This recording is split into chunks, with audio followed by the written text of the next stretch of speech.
You are listening to Proof Text, a Glossa House podcast exploring Scripture and all things related to it. New episodes are released daily.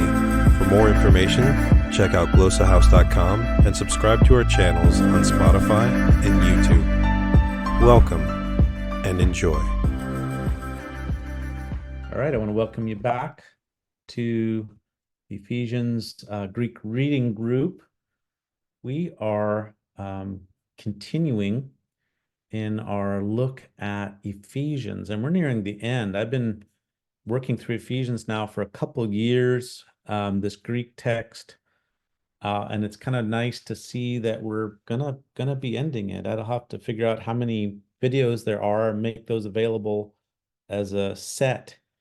But yeah, so if you're new to this, we've been just working through the text, so you can look at the Greek Matters videos. And last time we finished off with the household codes, and I still have my markings. Paul was talking to husbands and wives, end of chapter 5, children and fathers, children and parents and fathers, and then last time we looked at servants or slaves, idulu, and the masters. And we saw that Paul ends by really he's in this text, he's moved from creation, the husband-wife relationship in terms of creation. I think I have some notes here somewhere. Where are those notes? Anyway, creation, husband-wife relationship relates to creation, Genesis 1, and then the parent-child relationship goes back to living long in the land or living long on the earth, which is the commandment from Deuteronomy and Exodus. And then, so that has to do with living now. And then when he's dealing with servants and masters, slaves and masters, he's really looking forward to kind of an eschatological judgment that each person is going to be held accountable for the good that they do. So, yeah, there's this reconceptualization of the fundamental relationships of the ancient culture, which were understood in terms of husband, wife, parents and children, and then possibly slaves and masters. Many households had them. So Paul, this was a common topic in ancient discourse, in terms of household management and politics. The household was the core unit of a society, a city. And so there was a great concern to organize the basic unit of the political body, which was the household, to organize that well, to conceptualize it well. And so, we might wonder, why does Paul spend so much time on these core relationships? According to the Greco-Roman society, well, there's also something core about them in terms of biblical society, although the master-slave relationship, that's not a part of what God wants from his people. But in the present circumstance that Paul was writing within, this was a common reality. And how do you put an end to slavery? Well, you can't. You can't, because this was not a democratic society. There was no voting this way or that way. Also, people's livelihoods were at stake. If you were just to emancipate your slaves, this could have huge detrimental consequences, not only to your own family, but also for the slaves themselves, because they had no where to be. Nothing to do. And so this would be really far too disruptive to society. So anyway, we see Paul acknowledging this reality. And for some people, they would say, well, that's why Ephesians can't be written by Paul, because he's conceded too much. This is too far. This person is a betrayal of Paul because he concedes this reality. But if you look at our discussion last time, we see that Paul is mimicking it, to use the wording of Roji George. He's a visiting scholar on our campus. Really appreciated dialoguing and interacting with him, mimicking, but then also mocking. And we saw last time the extent of the mocking, and it's actually quite large. Mocking in the sense of kind of turning it on its head, and it particularly is turned on its head in verse 9. Masters, do be doing the same things to them, that is, the slaves. So basically treating the slaves the same way that the slaves are supposed to be treating and reacting and involving themselves with the master. I mean, it's a very subversive thing that Paul has advocated there. And the grounding of this is simply in the reality that there's a common shared Lord, both theirs and yours. Look at the fronting of these genitives. I mean, that is strong fronting. Typically, genitives follow what they modify. Here, they're fronted, and you see this nice ke construction. So here's the participle meaning knowing that, both and. So both theirs and yours. Now we can see that there's a textual variant here, which is going to be switching those around, because scribes would be confused. Why is theirs fronted? Theirs referring back to the servants. And so scribes are wanting to change that, because it seems like there's a wrong focus on theirs when it should be, yours first. But no, Paul is in fact saying that the slaves have the same master as the masters have. They each share the same Lord or master. And so this is quite subversive, and particularly ending with this statement, and there is no saving of face. There is no receiving of reputation, or a care for reputation with him being the Lord. So the Lord doesn't care who you are. He cares what you do. He cares the kind of good that you do, and we're all going to be held accountable to that. So quite subversive to the institution. And so at this point, Paul is going to shift to talk about final things. And so here I'm gonna get this lined up how I like it. And yeah, so what's going on here then is the final things. So to lupu. So this is this word lupos means finally, or final, or remaining. It seems to be an idiom used at the end of discourses, although it occurs sometimes in the middle of discourses, and so it can kind of throw things off a little bit. Sometimes it's in the accusative case, sometimes with the preposition kata, sometimes it's in the genitive case. And so my question would be, why is one form or construction chosen over another?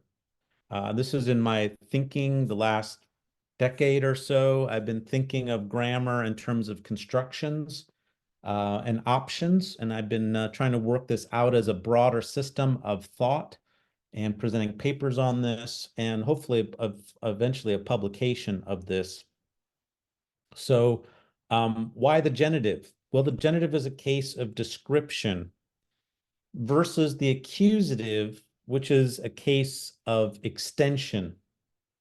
So I'm wondering whether the accusative might be extending ideas into what follows. Now the rest in regard of extending, whereas the genitive is not doing that extension work, but just saying we're in the end right now. Meaning that there might be kind of new content in a sense, like it's not trying to extend things in. This is just a hunch that I have. But anyway, the observation is being made. We have a genitive here. So why the genitive? But we do see a syndeton. So there's no connector. Usually we'd have a connector like right around here or here. There's no connector. So that indicates some kind of a probably a break is happening with what goes from before. We also have a change of topic from a discussion of God and the Lord and masters to you plural. And here's the main verb, second plural. It's red because of my color coding visual filter I've applied in my Logos Bible software. So this is a command form. It's a present tense command, which construes ongoingness, incompleteness, and ongoingness. It's got a prepositional affix, the N on the front, which is construing this idea of power, of being strong, um, in, and it's really kind of targeting the locus of the power, in the Lord, and then in the power of his might. So you have two prepositional phrases which are linking back to this in. It's almost like Paul really wants us to understand where our power comes from, and that where is it in which we're supposed to be strong. And this has huge implications for us today. I mean, this is our need still today, so be strong in the Lord and in the power of his might. Now, the idea of strength is a theme throughout Ephesians, and Jesus was resurrected. Let's just do a little bit of a survey here. There definitely is some themes that are being recapitulated here. If we go to Ephesians 2, chapter 1, that that Jesus was those believing. So Paul wants them to know what is the surpassing greatness of his power for those who are believing. So there's a power for those who are believing in Jesus. It's a surpassing power.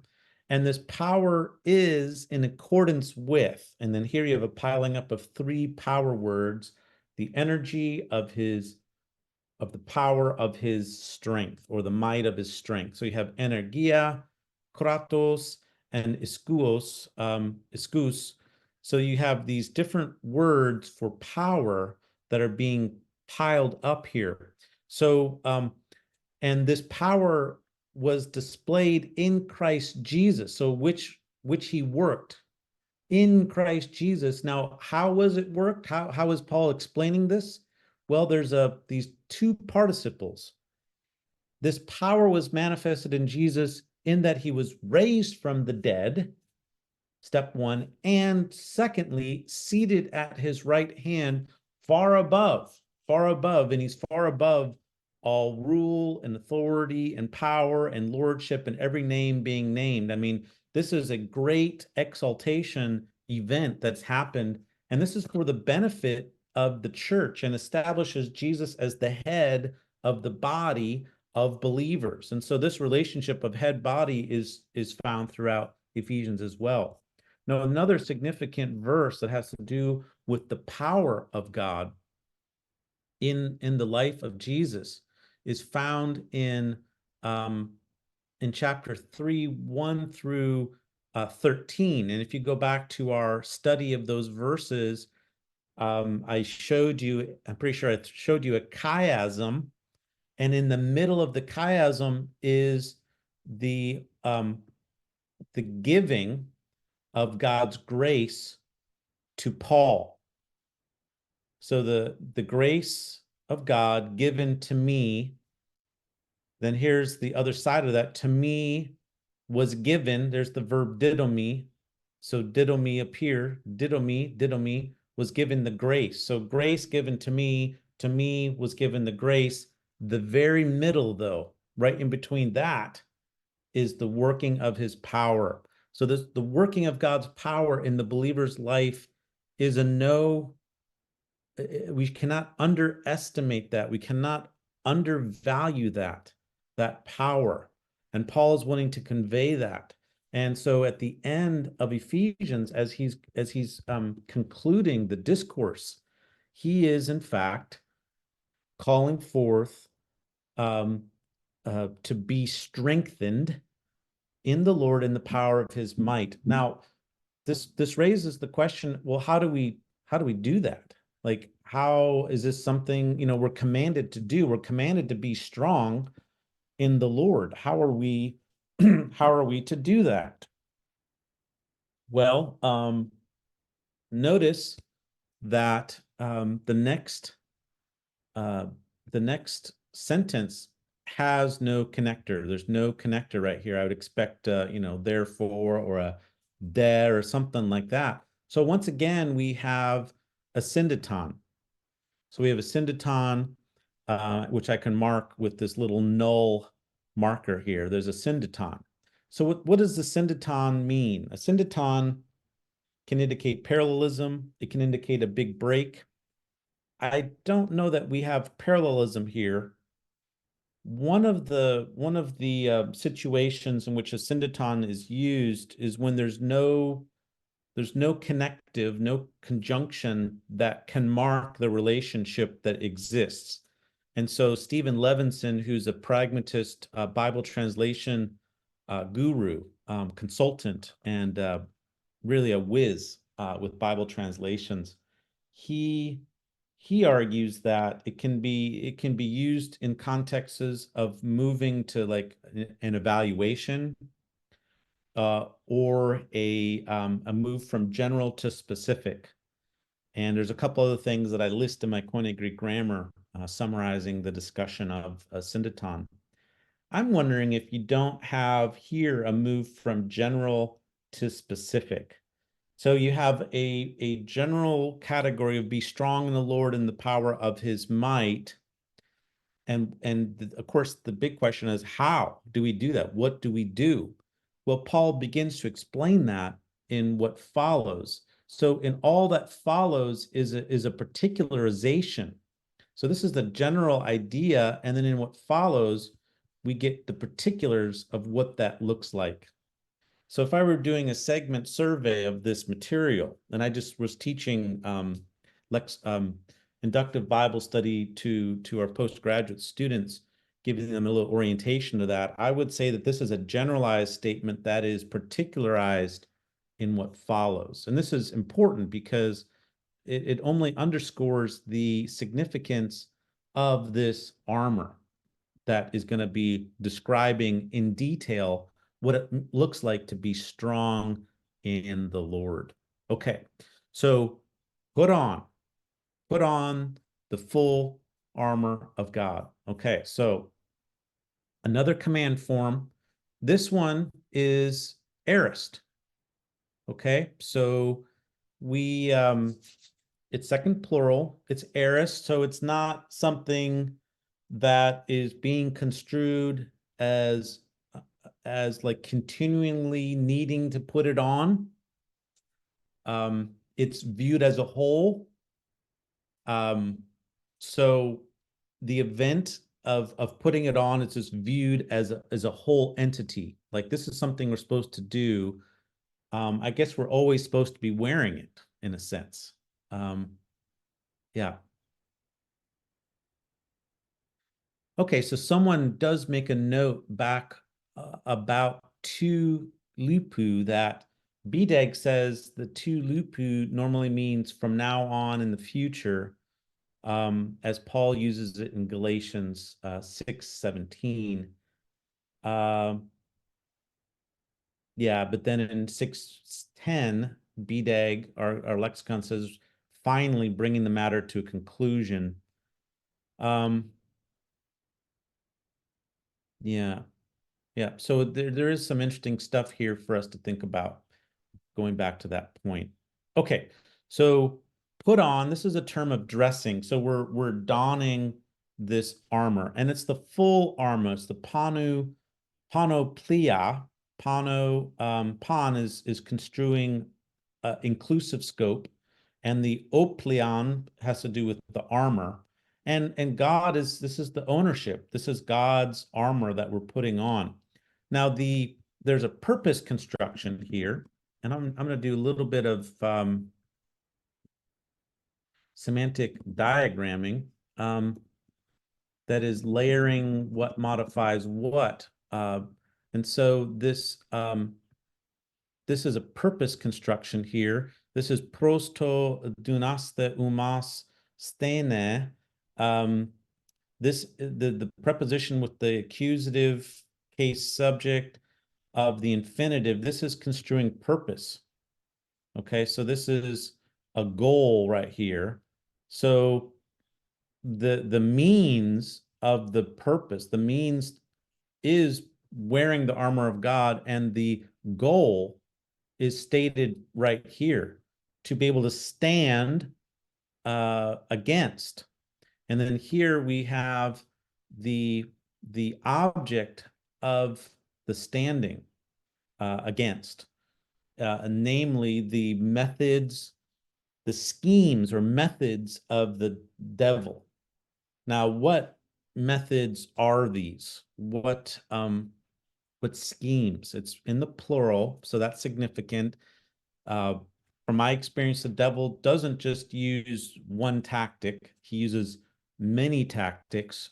One of the tactics that he definitely uses is found back in Ephesians 4:12, where the gifted leadership of the church, the apostles, prophets, evangelists, shepherds, and pastors, are given for specific purposes, which are found in 12: mending of the saints, the works of service, and the building up of the body of Christ. And then these are also in this extended temporal goal of being unified around an understanding of Jesus as Son of God, the perfect man, and the fulfillment, the maturity standard, really, the setting the standard, the measure of maturity, namely Jesus. And so as the body is growing into Jesus and understanding him and having faith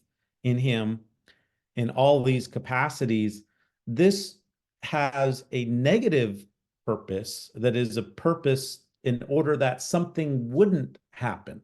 So, when we grow in the Lord, there's often, we need to think about the alternatives. If we're not growing in the Lord, there are alternative realities that start getting going. And I would say a default reality for us, if we do nothing, is explained in verse 14, and that is that we're infantile, we're children, and we're thrown and tossed about by every wind of doctrine and teaching of people, human level teaching in deceitful scheming. So here's the word methodia. This is the only other time the word methodia is used in Ephesians, and it's connected to deception and human scale deception that comes by way of teaching. I would say that this is certainly one of the ways that one of the schemes and ways that the devil, the evil one, is working in our midst. Human level false teaching and wrong teaching that keeps us immature. I mean, God wants us to be perfect or mature. The word teleos has to do with maturity, like in terms of adulthood. He wants us to grow up, and sin and the environment around us, our societies, the advertisements, the pressures to perform in certain ways, the whole system is apart from God, is really keeping us flesh focused and unfulfilled, really, and immature. And so that's certainly the environment that we live in. So that's why we need to take on this armor, which belongs to God, in order to resist the multifold methods of the evil one, or of the devil. Okay. So we're putting on this full armor of God. This is how we are strong. This is the particularization of that strength. We understand the means, we understand the goal. The goal is to stand and to resist. And this language of standing, we're going to see, is very important. This is a military term. It's a technical term when you're wearing armor and you're talking about a soldier, this was a virtue of the military, of the Roman military, was to stand. And we're going to see it repeated a little bit later on. Here we're going to see the root again: to stand against, to stand, and to stand.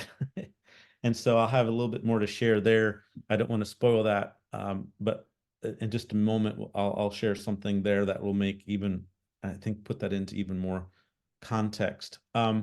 Okay, so first we have to deal with this next statement in verse 12. Because, because. So this because clause is going to set up a uk Allah construction, a not this but this. And what I'm doing here is just aligning the Greek text because there's a lot of repetition here. We have a list, and I need to erase these circled things there, but we have a list of different things against which we are standing. And let's see if I can get this lined up a little bit over here. Make this a little bit smaller so we can see that. So we can see that we are not our struggle. Okay, so here's the subject. Let's start to do some little bit of marking here. The struggle for us. This is a dative of possession that's fronted. Now that's interesting. That again, possession in Greek can be indicated many different ways. We have a construction option made here, and it's a dative case. In my Koine Greek grammar, I speculate, I think it's more than speculate, I posit that the dative of possession is indicating a personal locative ownership. That's by virtue of the nature of the dative case. And then also this word pale. If you look up pale in the lexicons, it is a wrestling match. It is it's a close combat quartered attack. So this is kind of this is interesting, and this is affecting all of us. This is our struggle. Okay, so our struggle as a you plural, but as individuals. So there's a corporate and individual dimension to this. Paul says it's not against flesh and blood. Okay, it's not against flesh and blood. So here's the negative. It's not this, but rather this. Okay. So it's not blood and flesh. So our struggle is not human scale in the sense that we are drawing blood and fighting against the flesh. Rather, there is a description then, the correction, the Allah part of it is seen then in what follows. So what I'm doing here is putting some modification here. There's an escalating list of entities. It's escalating in the sense that as we move from the first entities to the next ones, it's becoming more and more elaborated, and I think we're dealing with higher levels of manipulation or entities working at higher levels against which we're struggling, and we have to kind of understand this. So is Paul describing a kind of spiritual warfare? I think so. I think there is definitely a context of spiritual warfare going on here, but we have to understand the different levels of these and to contextualize it, right? Because earlier, Paul does talk about the environment in which we live, and so we need to understand that environment. So if you go to Ephesians 2:2, he says, you used to live according to the age of this world. You used to conduct yourself in correspondence to. Kata means like a correspondence. It's correlating and corresponding one thing with another. It's setting a standard, and you used to live according to this broad age. Now, interestingly, there's two kata expressions here, and the second one is the one that I've spent a lot of time researching. I actually have a published essay on this. Be glad to share this with anybody. It's hard to get to essay just because it's published in a volume. I don't know if I can't remember if it's Brill or another press, but it's expensive book. So I can send you my essay. And so the question is who is this ruler of the authority of the air, or prince? Well, typically people will say, well, it's obviously a spirit, the spirit now working among the sons of disobedience. But I argue, though, that we have two different entities here. This is an appositional noun. When one noun is abutted to a previous noun, they have to agree in case. And so the spirit is genitive case, but notice that you have two other different cases. You have two genitive nouns, the authority of the air, and then you have an accusative noun, the ruler. So the ruler is accusative case, the authority of the air is genitive case, which then is being elaborated through the appositional statement, genitive. So these two genitive nouns are being explained by the spirit. So that means that the spirit is not the ruler. So when I was on sabbatical, I think it was back in 2007 or 8, I've been thinking about these verses that long. It occurred to me, I remember sitting in my office down below, that the ruler I suspected was the emperor, who set the standard of how to live. He was the model of piety in the ancient world, godliness. People were aspiring to be like the emperor, being like Augustus, the deceased emperor, being like his descendants, the Julius Claudio line. And so then I wasn't sure what to do with the authority of the air, who was a spirit.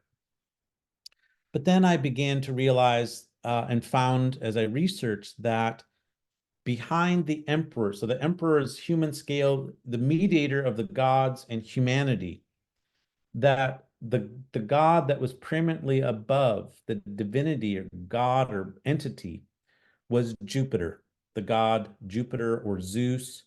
And I found an ancient commentary of ancient pagan texts like Homer, Hesiod, Aeschylus, others. These are called scholia, these commentaries, that they were allegorically interpreting these texts, and they would make statements about Zeus being the one who controls the air or the things of the air. And this is, in the ancient mindset, this is exactly what Jupiter Zeus does. He's a sky god. He controls lightning. He's often depicted with a lightning bolt. He controls rain, hail, thunder, and these kinds of stuff. Basically, all these phenomena which are in the air zone, that's what Zeus did. And so probably, is Paul describing Satan here? I suppose if he is, he's doing it in a way that is identifying anyway Zeus or Jupiter as a bad spirit. And behind the emperor was the spirit. So ruler is human scale. The authority of the air is a layer above that. So if we go to our text, then when we see rulers, I'm not right away thinking this is spiritual rulers. I'm thinking human level rulers. And now some of you might say, well, wait a minute, Paul just said our struggle is not against flesh and blood. True. But flesh and blood has to do with like killing people and blood coming forth, but rulers work at the level of ideology. And so we also saw that there's the method of deception in human teaching. We just looked at that back in Ephesians 4:12 and 14 and 15. So obviously there is a level of resistance that is super important, that must be a part of our struggle, this world of ideas that is preventing us from growing up and being united with Christ. And this, so I wrote an article with Nijay Gupta. You've probably heard of Nijay Gupta. He's done really well. He pointed out this construction. It's called negation of significance. And in our article, we cite these instances. Basically, we could look at these verses, and these are places where the text says something like, I'm going to have a hard time recollecting these. So Matthew 10:20. Matthew 10:20. These are places where you have a negative statement followed by a positive correction. So, for you will not be speaking, but the Spirit of your Father is the one speaking in you. Well, it's clear that we are the agents and the vessels of that speaking. So it's not a complete negation. So there's something true in even in the initial negative statement, but it pales in comparison to the corrected statement. So obviously, when we're giving testimony, we're not to worry about it. God's going to be speaking in and through us. We're still speaking, but God is the one speaking through us. So there are these other instances where we can look at verses that speak to that use the same kind of construction. So all I'm trying to say is that it can be both, that our struggle is not primarily against flesh and blood, or not at that level in terms of us killing people, but rather our struggle is against rulers in the sense that they can represent ideologies and convey realities and examples which are not ours to follow. So here's another example. To the married I gave instructions, but not I, but the Lord. So is Paul really denying that he has anything to say about it? No, but he's adding that the Lord is the one that's the primary contributor. So these are some examples you can look at. So what I'm saying is, this is not an absolute denial that there's no human level struggle. I think there is. We struggle against the imperial ideologies of our day in our governmental systems. I mean, I think there is so much temptation for us to put our faith and trust and follow the governmental systems, which might be quite godless. And so we need to learn how to struggle, but we don't do it to the extent that we draw blood. All right.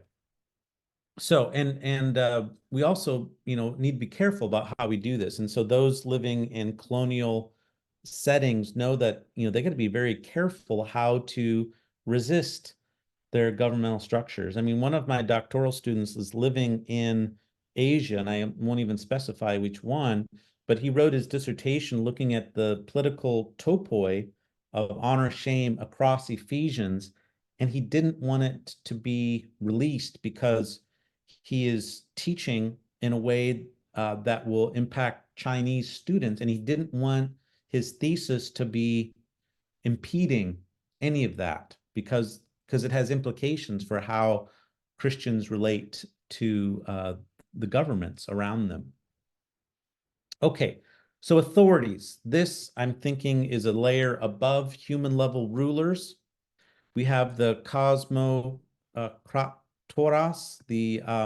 I think these are another layer of beings. So we're getting we're getting higher up in terms of the scale.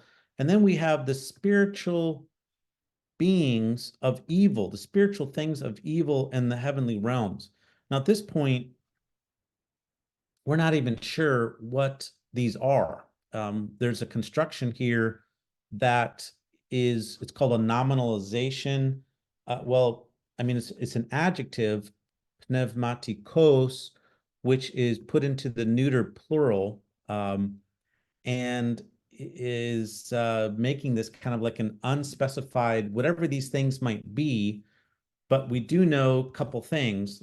It's qualified by evil, ponorias, so these are bad. These are evil, spiritual entities. They're evil, and they're in the heavenly realms. Okay, so somehow they're existing at a very high level up, but this is not a concern for us in a certain sense, because Christ actually has invaded that space. And if we go back to Ephesians, we've received every spiritual blessing.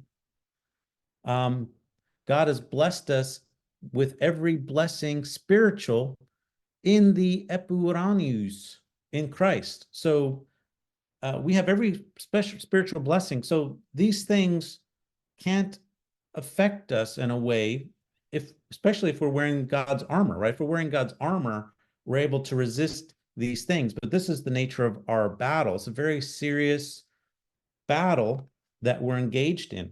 Okay, so we need to be sober and wise about it.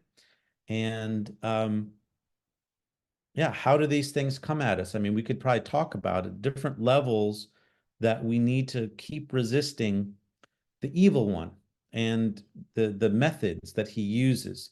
So the cosmokratoras, I think this is a reference to the planetary worlds, the planets, which in the ancient mindset were thought to be divinities. And this gets us into the realm of kind of magic and horoscopes and this kind of things, which, you know, some people are still swayed by today. But in the ancient world, uh, being able to name these in certain ways and try to manipulate them, there was a lot of concern to do underhanded things. That's why it's in darkness, because these are things that people don't do.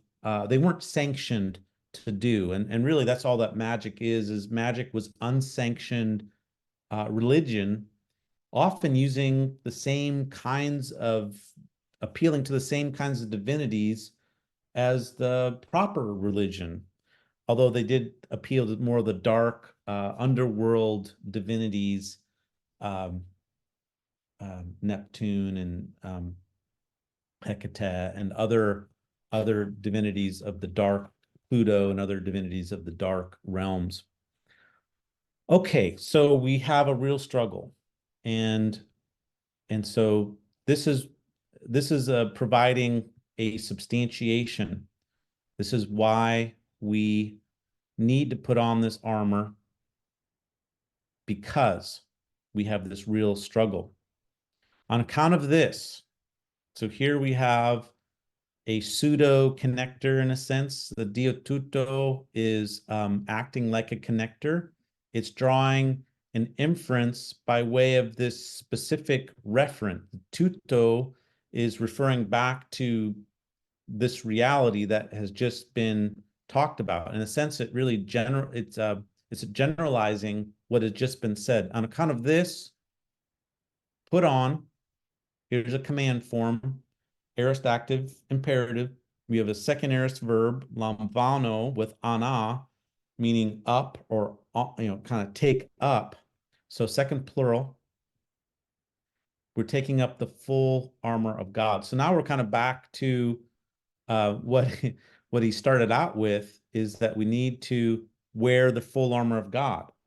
And so we're basically just kind of picking back up, picking up the full armor of God. So this has been like a little detour right here, but a very important detour, because it's explaining the purpose and the context in which this armor is to be taken out. And I see a question here. Concerning 6, 11, and 13, do you think the metaphor of putting on the armor is building off the metaphor of putting on the new man, the new person in chapter 4? I tend to see the motif of putting off and putting on as relating to baptismal catechesis, i.e., taking off the old clothes represents the old life and putting on the new white garment of the flesh, freshly baptized, symbolizing one's new identity. Is it accurate to say that Paul's building off this imagery from chapter 4 and adding Roman military imagery to it? I like it. Yes. Yes, I think that would be evoked. So what John is asking about and noting rightly is that in chapter 420, this 420 and following, Paul has introduced this language of putting off and putting on. So the same verb in duo that we saw in 6:11 would re-evoke this verse 24 here of chapter 4:24. In other words, this and the importance of these verses, you have to go back and watch that video. These verses are really key because we're learning the Christ and we're putting off and putting on, and we're being renewed in the spirit of our mind. Like, these infinitives are the content of what we were taught. And it really reflects a threefold process of putting off, being renewed, and putting on, which I would relate to denying yourself, taking up your cross, and following me. There's this threefold pattern. In fact, I have an article where I look at these verses and I correlate it to the biblical tradition of transformation, which is, we can see it in Psalm 1. Don't do this, have a transformed mind, and then you bear fruit. We could go to Isaiah 1, look at Isaiah 1, and you can see this threefold movement. We can go to other parts of the canon. But in Ephesians, yes, I think we're invited to correlate this new creation imagery, this new person. This new person, certainly, John, should be also donning the armor, putting that on. I think that's a great connection. Thank you for making that correlative comment back to the context. So we're putting on the full armor of God, and then we're going to get this strong, just a repetition. It's not the most prominent purpose clause. This is actually a pretty strong purpose statement using pros to. Ina with the subjunctive is the default purpose construction.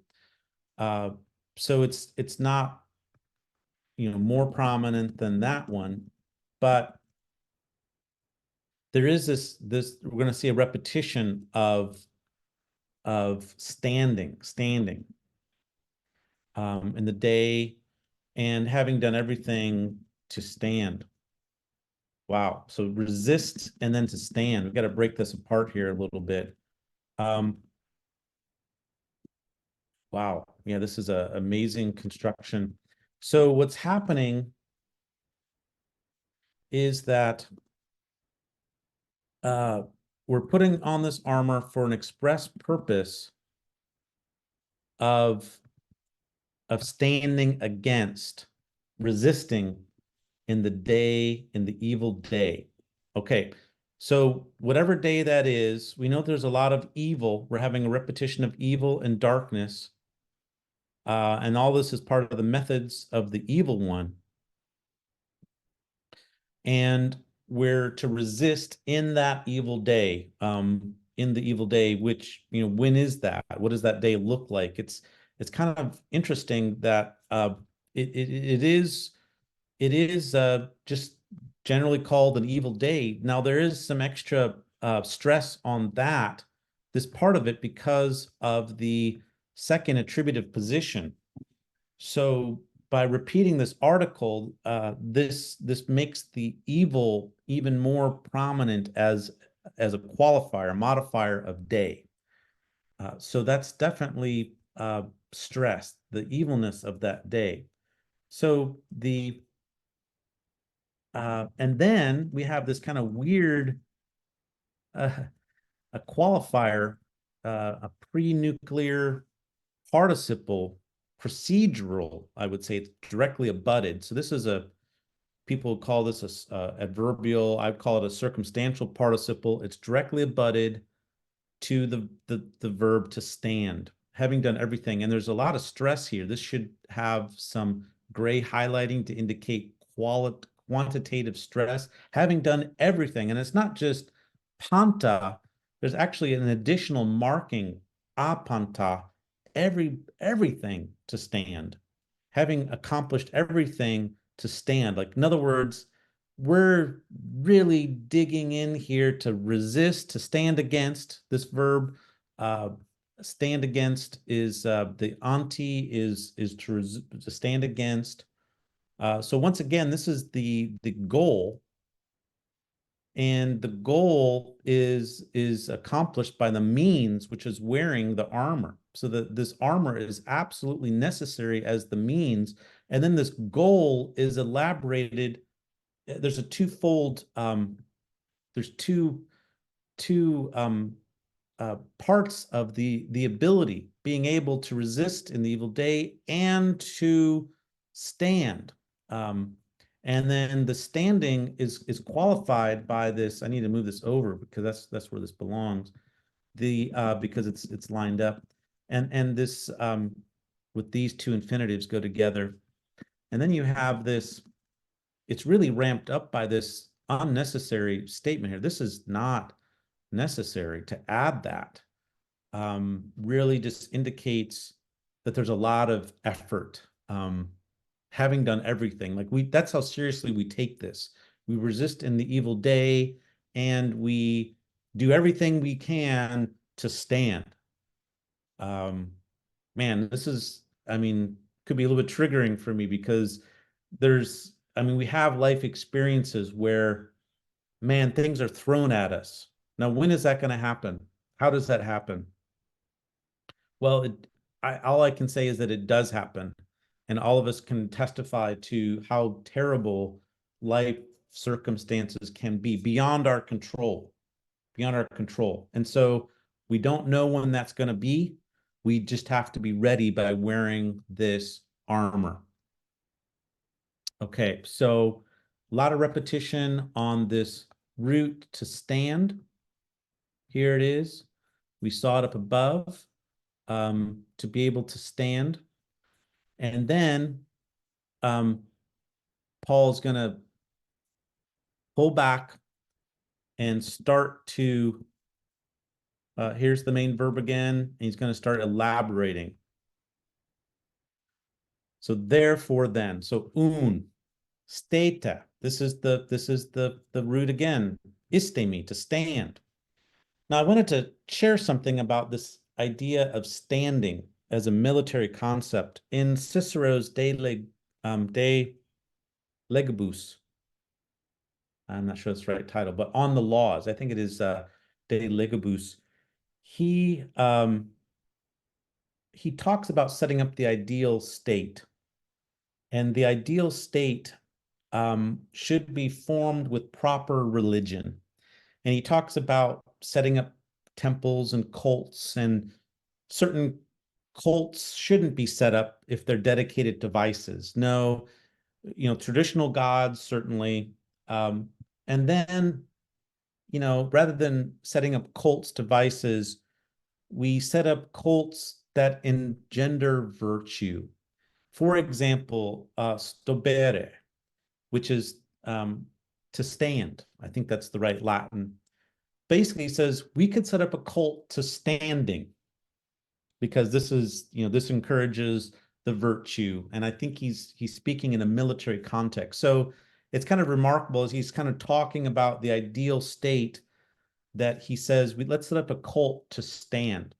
That's how important this idea of standing was in the Roman conception, that Cicero could even envision setting up a cult to that action, which is so vital and important in the military. And so I guess I want us to end by just thinking about how important this is to resist. Paul is going to be developing this metaphor that the church is like a standing army. Plato, in his Republic, and maybe other pieces of writing, and also looking at Cicero's writings and others, it was a common understanding that the citizens of a state have this responsibility to take up arms to defend the city. And this was just a common virtue in antiquity, that people need to do this. People who belong together stay and stand together. And I like to think about how civic-minded people were even at the level of small group associations. For example, in Alexandria, there's records of different groups associations built around occupations that would fight each other. They'd have street fights, because of their solidarity and their identity together. So this idea that a group would stand together is really a big idea. And so Paul here is overlaying the church with this armor of God. And we're going to get into the details next time. And I'll share some things from an essay I've published. This is an important idea, and particularly the goal of standing. And this is something we do together, because if one of us goes down, it affects all of us, right? Yeah, someone asks whether this idea of standing relates to the resurrection. I don't think so. I don't think so. I mean, we could maybe get around there a roundabout way, but yeah, that's the verb for resurrection is anistemi. Yeah, I don't think so, but certainly the letter is framed by the resurrection and the power of Jesus, the ascension, and the power that comes from that, certainly. So we can make a connection that we're going to see that the armor of God is really a messianic armor that is coming from Isaiah. And I would say that it's tried and true armor. It's an armor that Jesus wore, that Jesus successfully wore. And we're entering into, well, we live in the midst of conflict, and it's a real conflict. And there is a scale to it that Paul wants us to understand. It's human scale rulers and the ideologies that they propose, they advocate for, that we need to be aware of and resist many times, be suspicious of and resist, because it's commodifying people, it's demeaning people, it's calling people to imitate and to value what they value. And that's pretty much what Ephesians 2:2 is about. You used to live according to the pattern of this age, according to the ruler of the authority of the air, the spirit now working among the sons of disobedience. Our political rulers set agendas and set worldviews for us to follow, and we need to resist that. Even in our modern context, even in an American context, our country is so divided over political parties. It's disgusting, actually, because it really just shows to what extent we are wrongly identifying our identity based on earthly kingdom thinking rather than God's heavenly kingdom, which surpasses nationality. Our brotherhood, our sisterhood is much broader than our nationalism, which is a new religion. It's a religion for us to resist. So yeah, this idea of standing firm and understanding the nature of the battle. Yeah. Well, we'll stop here, and next time we'll get into the nuts and bolts of this armor. And yeah, we'll see how far we get. I might keep slowing down, but we'll see, because I want to do a thorough job. But yeah. All right. Well, yeah, John also makes another comment that we're seated with Christ in the heavenly realm. And then there's this idea of walking, obviously the 5 walking sections that we've seen, peripateo, and then now the standing. So yeah, that's I think that's helpful to think about, standing in this posture of spiritual warfare. Yeah. Well, thanks everybody for watching and participating. Thanks for your questions, and look forward to having you come next time. Take care, everybody. Interested in growing your ancient language skills but not sure where to start? Glossa House can help. From illustrated readers and short stories to lexicons and grammars, Glossa House offers a variety of resources for beginning, intermediate, and experienced ancient language learners. Head to glossahouse.com today. Glossa House, language resources for the global community.